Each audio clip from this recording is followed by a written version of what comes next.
Even when you feel low, you can still go. Even when you feel slow, you can still go. Even when there's no hope, you can still go. I never answer to no, man, I still go. Go, go, go, go, go, go, go, go, go, go, go, go, yeah, go, go, go. Listen, Lord, it's every single way. I'll be making moves till I'm buried in my grave. Let's fight. System, I don't want to be a slave. I've been doing shit the highway, and in the driveway is a nice range. Cause I grind through the climb, I invite pain. You'll never hear me, bitch, nah, I don't complain. Just gotta flip a switch and you can go and obtain anything you want. Ready, bro. Firing all cylinders. Reaction time there, speed there. It's focus. That's what got him ready. It's focus. Yeah. Even when there's no hope, you can still go. I never answer to no, man, I still go. Go, go, go, go, go.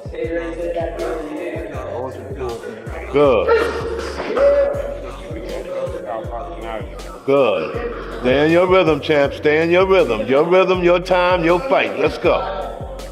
You trying hard? Good try. It's effort. When you look at how Stevenson is training for Teofimo Lopez, it becomes clear that the entire camp is built around surviving and controlling the early chaos rather than shining late when things are comfortable.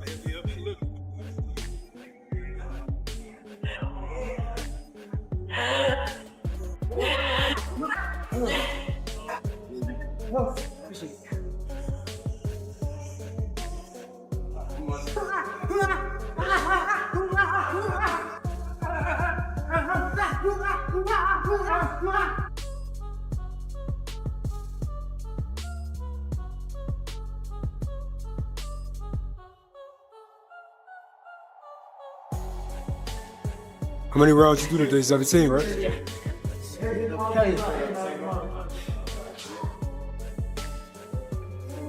Timo is most dangerous in the first half of fights. So, Shakur's conditioning is designed to handle pressure right away with fast-paced rounds, short rest breaks, and drills that force him to regain distance immediately after being rushed. The goal is to make pressure feel normal, not overwhelming, so winning rounds under stress doesn't feel different from cruising later. So that's why I think we'll do that same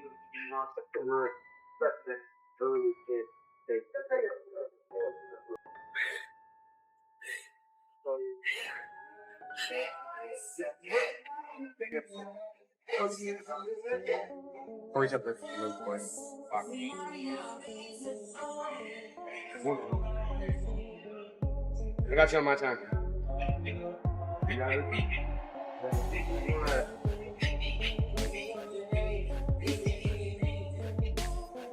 A big part of the work is also fixing the small defensive lapses that showed up in recent fights. Because against Teofimo, even one clean shot matters. That's why every jab and check hook now comes with an automatic step away or angle change.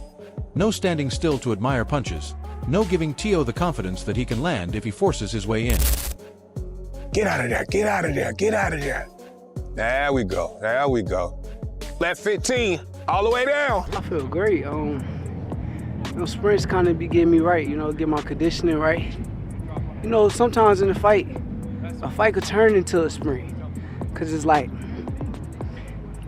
to start the pace fast as hell and then they can't keep up the pace, but the sprints will kind of get you in shape to where once you break down, sometimes you get a second win, then you get another win, then you get another win after that. So I did the sprints a lot in a Jamel Herring fight.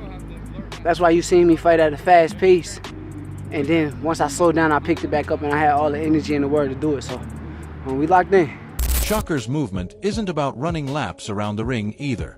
It's about small, controlled steps that keep Teofimo close enough to swing but never balanced enough to land clean.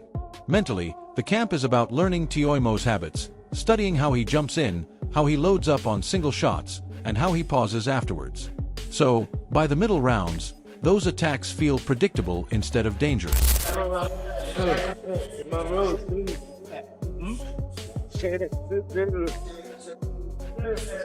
The plan isn't to knock Teofimo out or overpower him, but to make him miss early, touch him back every time, and slowly drain his confidence until the big bursts fade. In simple terms, Shakur is training to make Teofimo work harder for less reward until the fight becomes frustrating, controlled, and stacked in Shakur's favor. Yeah, let's do the rest centered up, I think. Oh, centered up? Okay, yes. So he's looking right in the camera? Yeah, because he's talking. Yeah, I'll land a punch on him. For sure. Do you believe your opponent underestimates you? I think my opponent is underestimating me because he said that I'm a slow one. He thinks that I'm too small. And this is where the calm logic of Shakur Stevenson's training smashes straight into the noise. Because once you've built a camp around surviving chaos without panic, these debates stop sounding theoretical. Listening to Sean Porter and the crew go back and forth, I can hear the real argument hiding underneath the jokes. We say we want savagery, but we punish fighters who survive too well. He's smart.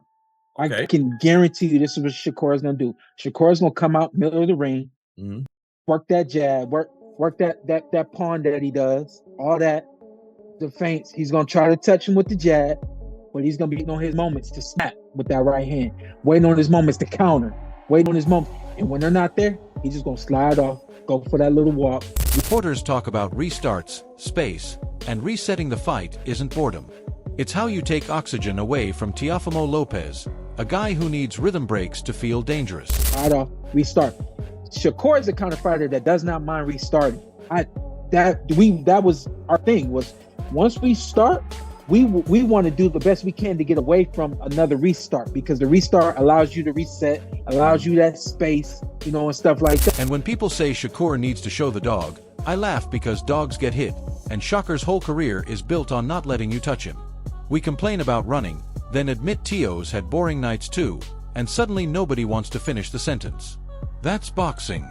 The wild card talk is real, though, because Teofimo can flip a fight with one moment. The thing that I like about Shakur is, we already know the statistical numbers in terms of how much he gets hit per round and even per fight, which is low. But the other side of that is offensively, he's very accurate. Very accurate. While Shakur wins by quietly deleting options round by round. My take, the more fans beg Shakur to fight differently, the more he becomes himself. He's not chasing cheers, he's chasing minutes. If Teo can't force trades, that twitchiness turns into shadowboxing with consequences. While we don't like that he might throw 30, 40 punches around, he's usually on point when he throws. He don't miss. He finds his moments and then he turns it on.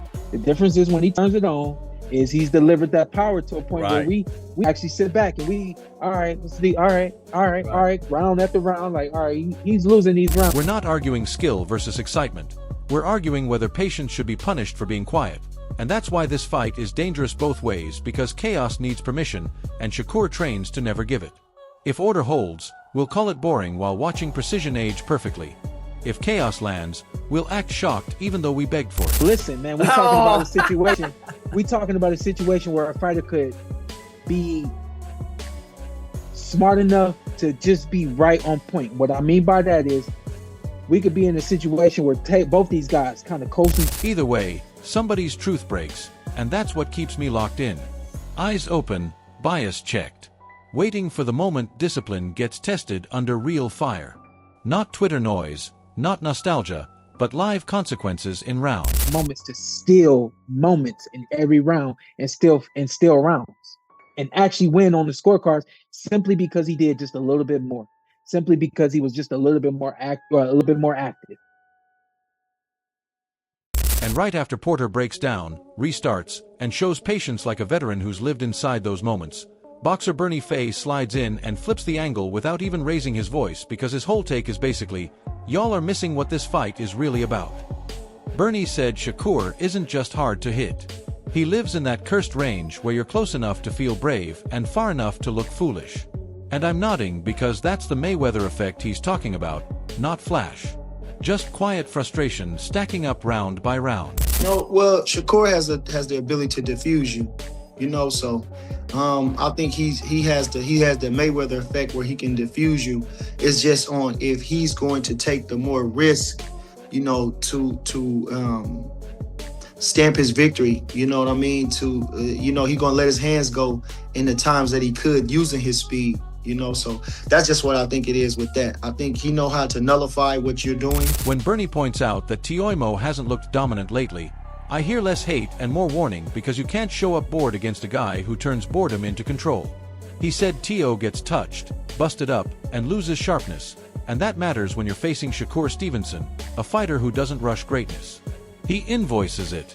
I like how Bernie framed it as Shakur's fight to define himself, not Teo's, because that's pressure in disguise.